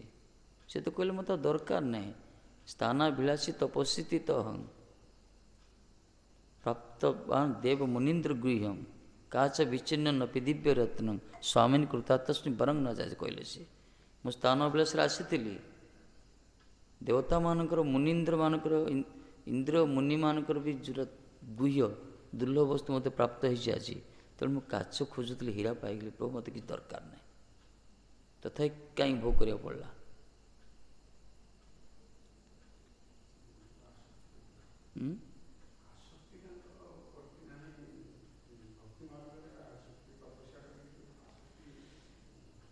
ଆଚ୍ଛା, ରାଜ୍ୟଭୋଗ କରାଗଲା, ଭଗବାନ ଦେଲେ। ସେ ପ୍ରମାଣ କ'ଣ ହେଇପାରେ ସେ ଶୁଦ୍ଧ ହେଇଯାଇଛନ୍ତି ଦେଇଥିଲେ? ଯଦି ବାସ୍ତବରେ ଧ୍ରୁବଜୀ ଶୁଦ୍ଧ ହେଇଥାନ୍ତି, ଚକ୍ରବର୍ତ୍ତୀ ପାଦ କହିଛନ୍ତି, ବିଶ୍ୱନାଥ ପାଦ ଯଦି ସମ୍ପୂର୍ଣ୍ଣ ଶୁଦ୍ଧାନ୍ତକରଣ ହେଇଥାନ୍ତେ, ପୂର୍ଣ୍ଣ ରସ ଭିତରେ ଥାନ୍ତେ, ତାହେଲେ ରାଜ୍ୟଭୋଗ କଲା ପରେ ନିଜ ଭାଇକି ଯକ୍ଷମାନେ ମାରିଦେଲେ, ଇଏ ଯୁଦ୍ଧ କାହିଁ କଲେ? ପ୍ରଶ୍ନ ଉଠିଲା ଏଠି। ଯୁଦ୍ଧ କଲା ପରେ ଭଗବତ ସାକ୍ଷାତକାର କରିବା ପରେ ମଧ୍ୟ ଯୁଦ୍ଧ କରୁଛନ୍ତି ଗୋଟେ ସିଂହାସନ ପାଇଁ। ଯେଉଁ ସିଂହାସନକୁ ତୁଚ୍ଛ ବୋଲି କହିଥିଲେ, ସିଏ ଦରକାର ନାହିଁ ମୋତେ, କିନ୍ତୁ ଆଜି ସେଇ ତାର ଗୋଟେ ଭାଇଟାକୁ ଜଣେ କିଏ ମାରିଲା, ଯକ୍ଷଟା ମାରିଲେ ତୁମେ ଯକ୍ଷ ବଂଶ ନିପାତ କରିବ ନା? ସେ ସ୍ୱୟଂ ମନକୁ ଆସିବାକୁ ପଡ଼ିଲା ସମାଧାନ କରିବା ପାଇଁ। ଏଇଠୁ ପ୍ରମାଣିତ ହେଉଛି ତାଙ୍କର ଅନ୍ତଃକରଣ ଭିତରେ କାମନା ସୁପ୍ତ ଭାବରେ ଥିଲା। ଯେଉଁ କାମନା ନେଇକି ଯାଇଥିଲେ ଅବଶ୍ୟ ସେଇଟା ଇଚ୍ଛା ହେଲାନି, କିନ୍ତୁ ସୂକ୍ଷ୍ମ ରୂପରେ କାମନା ରହିଯାଇଥିଲା ତାଙ୍କର ବିଷୟକୁ ଭୋଗ କରିବାର। ଏ ହେଉଛି ଚକ୍ରବର୍ତ୍ତୀ ଠାକୁରଙ୍କ ବିଚାର। ପ୍ରଣାମ ଧ୍ରୁବଜୀଙ୍କ ଚରଣରେ, ମନା ନାହିଁ, କିନ୍ତୁ ସିଦ୍ଧାନ୍ତ କେତେ ସୁନ୍ଦର ଉଠିଛନ୍ତି ଦେଖ। ଭଜନ କରିବା ପରେ ନଷ୍ଟ ହେଇଯାଇଛି, ମନା ନାହିଁ, ତାଙ୍କ ଆଉ ସେ କାମନା ନାହିଁ, କିନ୍ତୁ କୌଣସି ଗୋଟେ ହୃଦୟ ଭିତରେ ଅନ୍ତଃକରଣରେ ସେ କାମନା ସୂକ୍ଷ୍ମ ରୂପରେ ଅବସ୍ଥାପିତ ରହିଛି, ଯାହାର ଫଳସ୍ୱରୂପ ରିଜଲ୍ଟ ଦେଖାଲା ପରେ ସେ ଯୁଦ୍ଧ କରିଛନ୍ତି। ଏତେ ବାସନା, ଏତେ ମାରାତ୍ମକ ଭାଇ, ନିଜ ଦାମ ସବୁ ଭୋଗ କରୁছে, ସମସ୍ତେ ଭକ୍ତ ହୋଇ ଏଥିରେ ଏ ବାସନାକୁ ତ୍ୟାଗ କରିବାଟା ବହୁତ ବଡ଼ କଷ୍ଟ। ଏଠି ଦରକାର ସ୍ପେଶାଲ କୃପା ଦରକାର, ମହତ୍ କୃପା। କ'ଣ ନାରଦଙ୍କୁ ଧ୍ରୁବଜୀଙ୍କ କୃପା ନଥିଲା? କୃପା ଥିଲା, କିନ୍ତୁ ଜିଦଖୋର ଭଜନ ଥିଲା ତାଙ୍କର, ନା କ'ଣ? କୃପା ଦରକାର, ସତ୍ସଙ୍ଗ ଦରକାର। ଏଥିପାଇଁ ଧ୍ରୁବଜୀଙ୍କୁ ଅର୍ଥାତ୍ ଭକ୍ତ କୁହାଗଲା। ତାର ଧୀରେ ଧୀରେ ଉନ୍ନତ ଭକ୍ତ ସବୁ ରହିଛନ୍ତି। ଆମେମାନେ ତ ବଡ଼ ଭାଗ୍ୟବାନ, ତାର ମାନେ ଯେ ଆମେ ଧ୍ରୁବଠୁ ଭାଗ୍ୟବାନ କୁହାଯାଉନି। ଆମେମାନେ ଏଇଥିପାଇଁ ଭାଗ୍ୟବାନ, ସର୍ବଦା ଗୁରୁ ବୈଷ୍ଣବଙ୍କର ନଜର ଭିତରେ ଆମମାନେ ଅଛେ, ସର୍ବଦା ନଜର ଭିତରେ ରହିଛୁ ଆମେ। ଆମକୁ ପ୍ରତ୍ୟେକଟା କ୍ରିୟାକୁ ସେମାନେ ତଦାରଖ କରୁଛନ୍ତି, ଆମକୁ ଗାଇଡ଼ ବି କରୁଛନ୍ତି। ଭଲେ ସେ ପରୋକ୍ଷ ରୂପରୁ, ପ୍ରତ୍ୟେକ ରୂପରୁ, ଶାସ୍ତ୍ର ମାଧ୍ୟମରେ ହଉ। ଶାସ୍ତ୍ର ମାଧ୍ୟମ ଗୋଟେ ଗାଇଡ଼ ନା, ଶାସନ କରାଉଛି ଆମକୁ। ଏସବୁ ଏହି କୃପା ଶକ୍ତି, ଏହି ଆମର ରକ୍ଷା ପାଇବା ଏଥିରୁ। ଏଥିପାଇଁ ଭଗବାନ ବଡ଼ କୃପାଳୁ ଆମମାନଙ୍କ ପ୍ରତି। ଆମ ଏହି ପ୍ରକାର ଗୋଟେ ପରିସ୍ଥିତି ରଖିଛନ୍ତି। କିନ୍ତୁ ଯେଉଁମାନେ ଆକୁ ଗୁରୁତ୍ୱ ସହିତ ଗ୍ରହଣ କରୁଛନ୍ତି ସତ୍ସଙ୍ଗଟାକୁ, ସେମାନେ ଉଦ୍ଧାର ହେଇଯାଉଛନ୍ତି। ଯେଉଁମାନେ ଆକୁ ଖାମଖିଆଲି କରୁଛନ୍ତି, ସେମାନେ ଅନୁଭବ କରିବେନି।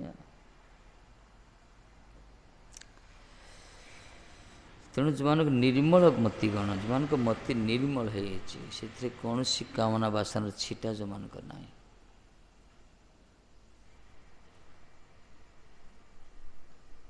ଚିନ୍ତା କର, ଧ୍ରୁବଜୀଙ୍କର ଗତି ଯଦି ସେମିତି, ଆମମାନଙ୍କର ଗତି କ'ଣ ହେବ? କେତେ କାମନା ବାସନା, କେତେ କ'ଣ ପ୍ରତି ମୁହୂର୍ତ୍ତରେ ରହୁଛି ଆମର।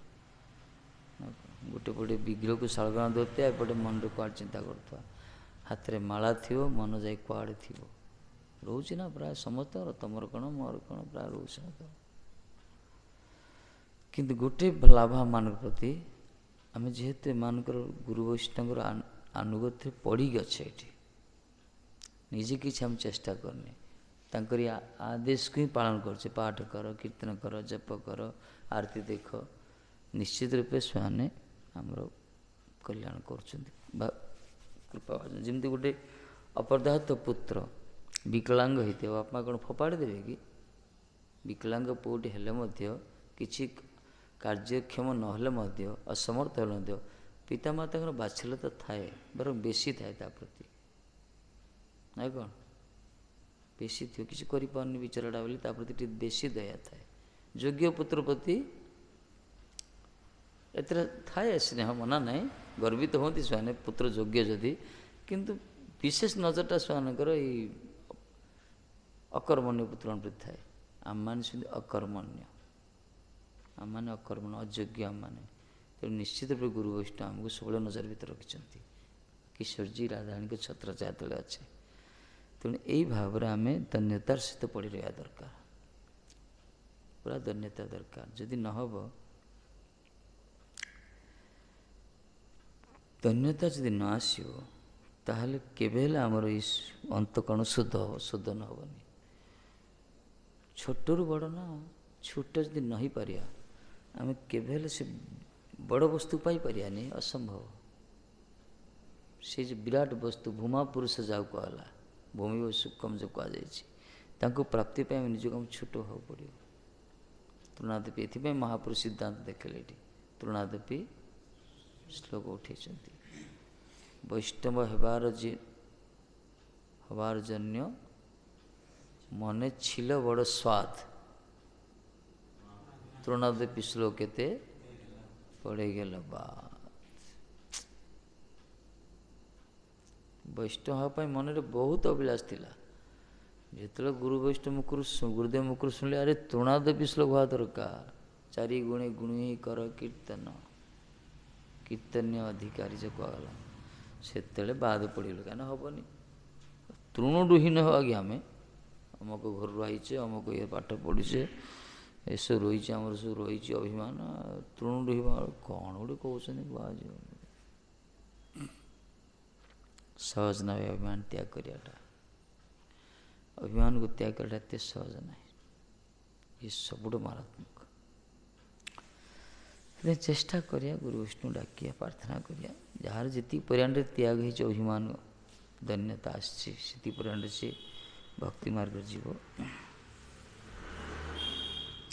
କିନ୍ତୁ ଏ ସତ, ଯଦି ବାସ୍ତବରେ ଆମେ ସମ୍ବନ୍ଧୀଭୂତ ହେଇଥିବା ଗୁରୁ ବୈଷ୍ଣବ ସହିତ, ଭଗବାନଙ୍କ ସହିତ, ସେମାନେ ଆମକୁ କ୍ରମୋନ୍ନତି କରୁଛନ୍ତି, ଆମକୁ ଉନ୍ନତି କରୁଛନ୍ତି, ଶୋଧନ କରୁଛନ୍ତି।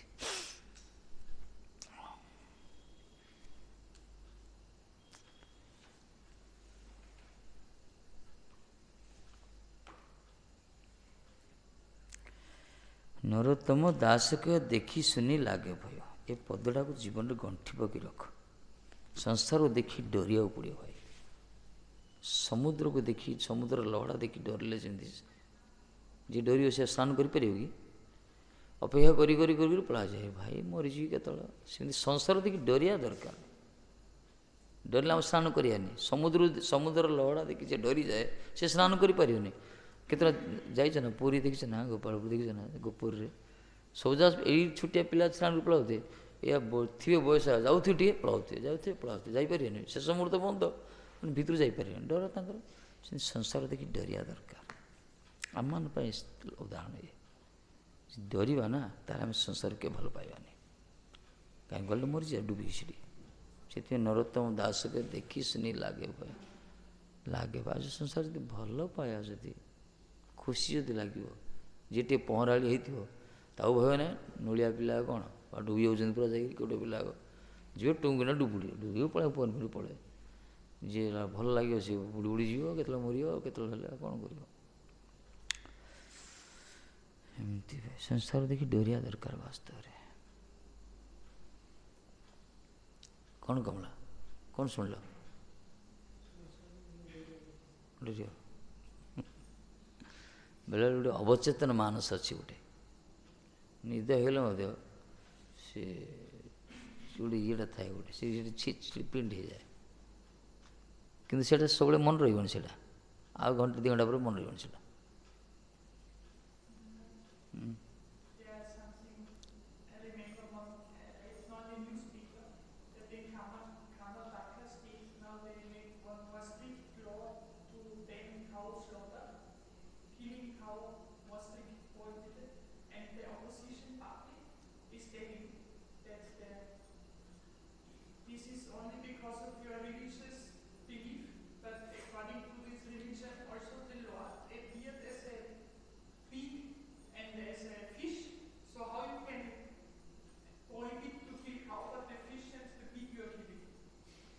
Good.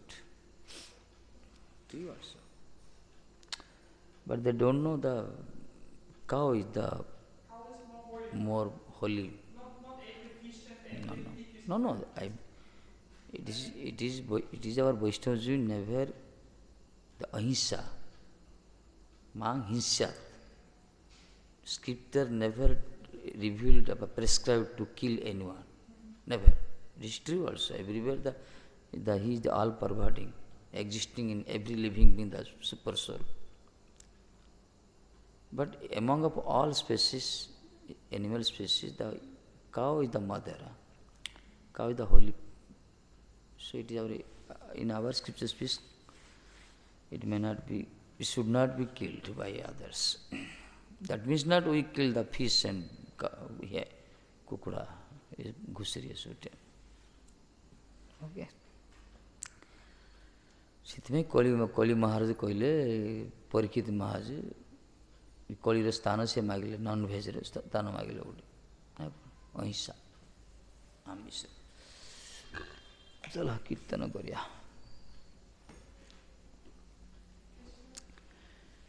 କୀର୍ତ୍ତନ ପ୍ରଭାବେ ସ୍ମରଣ ହଇବେ ସେ କାଳେ ନିର୍ଜନ ଭଜନ ସମ୍ଭବ।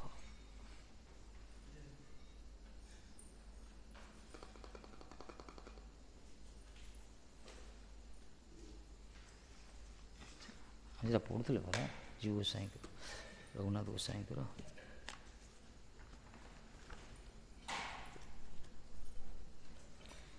ଏକାଦଶ ନମ୍ବର ଶ୍ଲୋକ। ଆହୁରି ଦୁଇଟା ଅଛନ୍ତି କିଏ?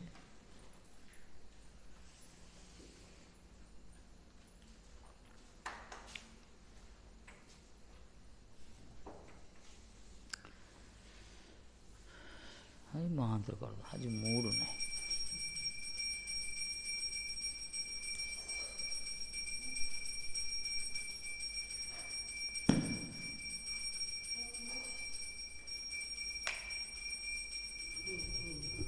श्री राधे महामंत्र।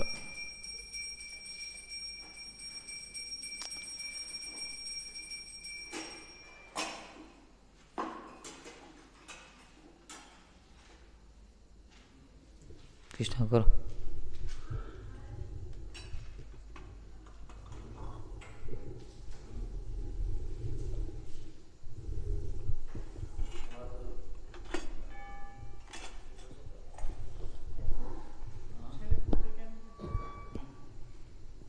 जय श्री कृष्ण चैतन्य प्रभु नित्यानंद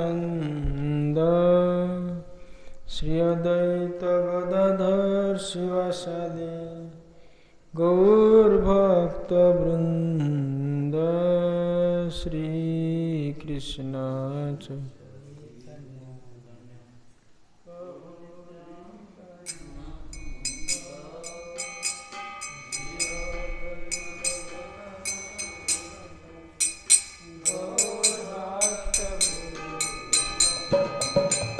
श्री कृष्ण चैतन्य प्रभु नित्यानंद श्री अद्वैत गदाधर शिवासादि गौर भक्त वृंद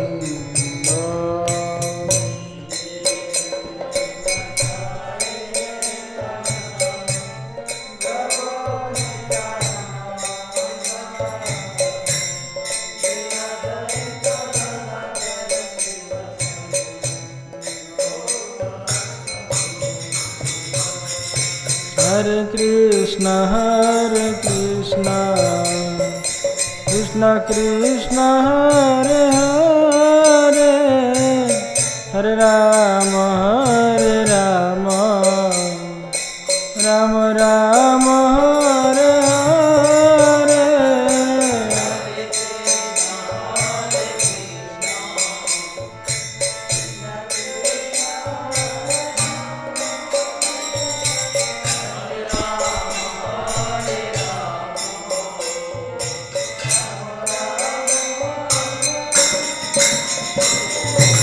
हरे Krishna Krishna Krishna Hare Hare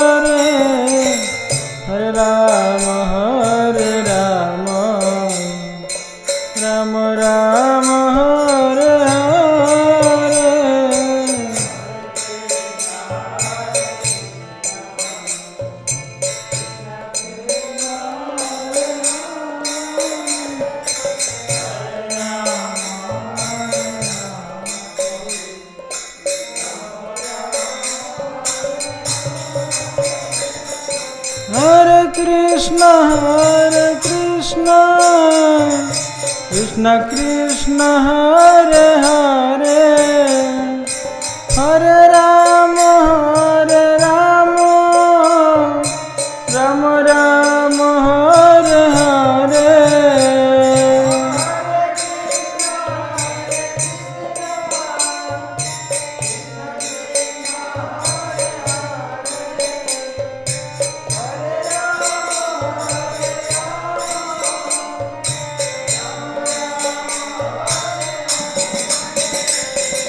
Hare Krishna, Krishna Krishna, Hare Hare, Hare Rama, Rama Rama, Hare Hare.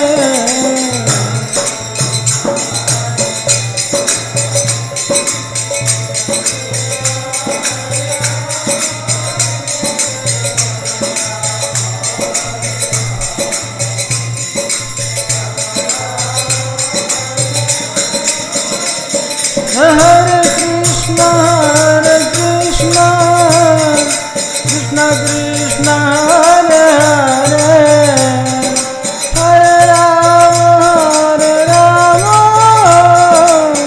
Rama Rama, Hare Hare.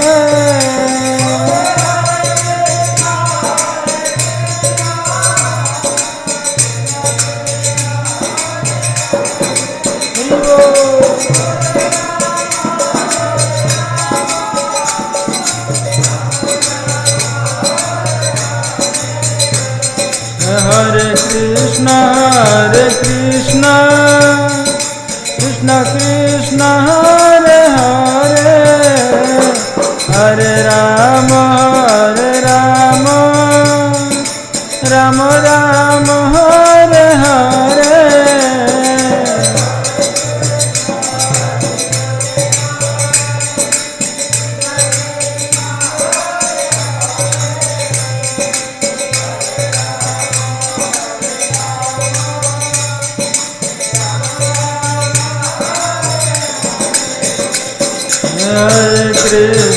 Hare Krishna, Krishna Krishna, Hare Hare, Hare Rama, Rama Rama, Hare Hare.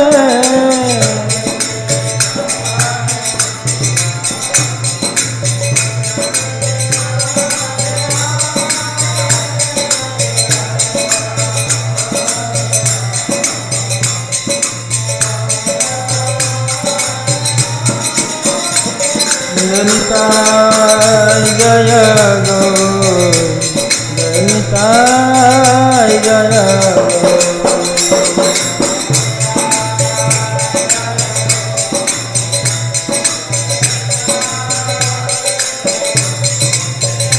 Jaya Radha Kunda Vihari, Radha Kunda Vihari, Radha Kunda Vihari, Radhe.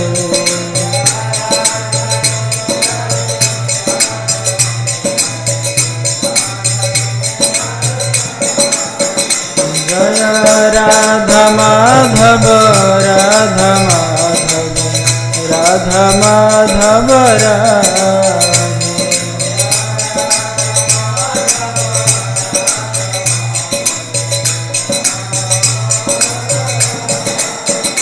Jaya Radha Madan Mohan, Radha Madan Mohan, Radha Madan Mohan, Radhe.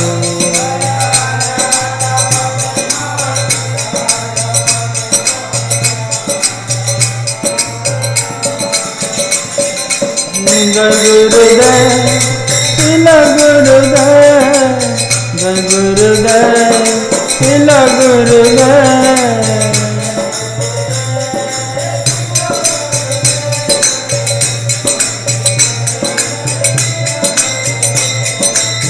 Jai Prabhupada, Sila Prabhupada, Jai Prabhupada, Sila Prabhupada.